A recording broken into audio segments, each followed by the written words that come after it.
Episode 24, Tamu Tak Diundang.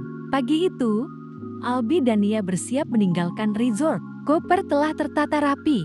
Jendela kamar masih memperlihatkan laut biru yang perlahan ditinggalkan. Entah mengapa, pagi itu wajah mereka terlihat berbeda. Lebih cerah, lebih ringan. Senyum kecil sering muncul tanpa alasan. Di perjalanan menuju kota, Albi terus menggenggam tangan Nia. Jemarinya mengusap punggung tangan istrinya perlahan, seolah takut kehilangan.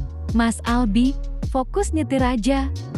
Kau tegur Nia pelan, meski bibirnya tersenyum. Mas, kamu panggil aku mas, kayak mas-mas pedagang, ucap Albi sambil senyum-senyum. Bukan begitu? Maaf aku belum terbiasa, sementara begitu dulu ya, ucap Nia menunduk malu. Oke sayang, ucap Albi sambil mengelus pipi Nia. Awas mas lihat ke depan, kau tegur Nia lagi. Tenang, aku bisa, jawab Albi santai. Matanya tetap ke jalan, tapi genggamannya tak mengendur. Nia ragu sejenak, lalu bertanya, apa kamu terbiasa seperti ini? Albi terkejut. Ia menoleh sebentar, lalu tersenyum kecil. Ia tahu, istrinya mulai berpikir terlalu jauh. Tidak, jawabnya tegas. Aku tidak pernah terbiasa, dan sudah sangat lama aku tidak punya hubungan dengan perempuan manapun. Jawaban itu membuat dada Nia menghangat. Wajahnya tetap datar, tapi hatinya bergetar pelan. Perasaan aman yang jarang ia rasakan. Di perjalanan, Albi mulai menjelaskan tentang kehidupan mereka setelah kembali ke kota. Tentang jadwalnya yang padat, panggilan darurat rumah sakit, dan kemungkinan Nia akan sering sendirian. Aku minta maaf kalau nanti kamu akan bosan, ucapnya tulus. Aku akan berusaha, tapi kadang aku memang harus pergi mendadak. Nia mengangguk, meski ada rasa kosong yang menyelinap, tapi dia tetap tersenyum. Aku mengerti mas, jangan terlalu banyak berpikir. Selama itu menyangkut pekerjaan aku akan mengerti, ucap Nia lagi. Albi tersenyum dan berkata, terima kasih sayang. Albi lalu menjelaskan bahwa di apartemennya tidak ada pembantu yang tinggal. Rumah akan dibersihkan rutin, laundry diambil dan diantar, dan makanan dikirim catering sehat yang telah disesuaikan dengan kebutuhan gizi. Saat mendengar itu, mata Nia sedikit membesar. Berarti tidak ada nasi hangat, sayur santan, ikan goreng, dan kue kesukaanku, gumamnya dalam hati. Albi tertawa kecil, seolah bisa membaca pikirannya. Sesekali boleh, aku tidak akan melarangmu makan makanan yang kamu suka. Benarkah? Mata Nia berbinar. Tentu. Nia tersenyum lega. Setidaknya, hidupnya belum sepenuhnya berubah.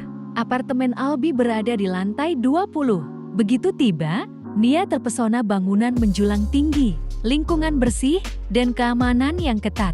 Bukalah pintunya, ucap Albi.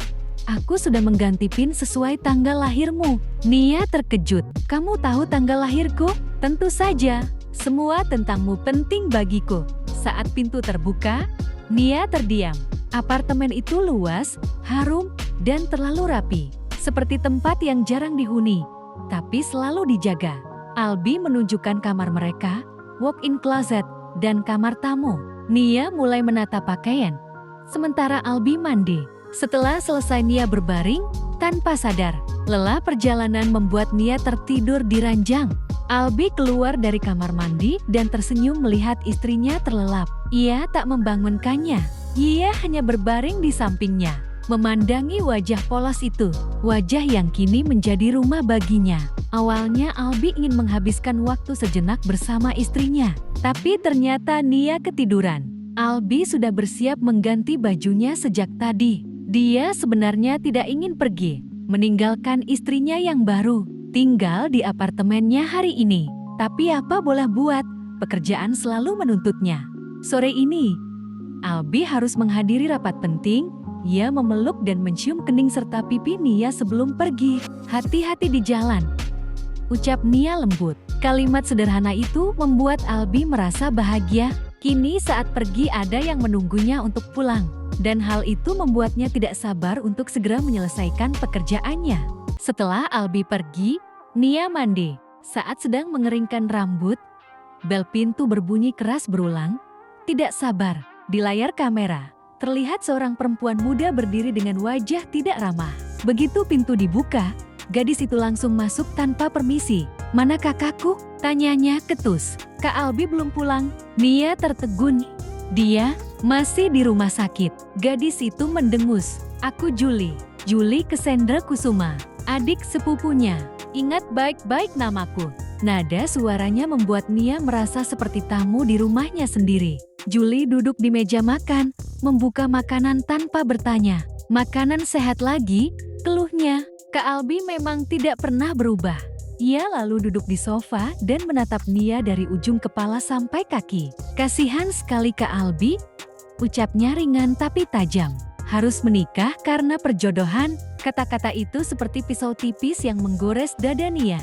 Belum selesai, Juli menambahkan, "Dulu kakakku itu sebenarnya punya pacar, orang London.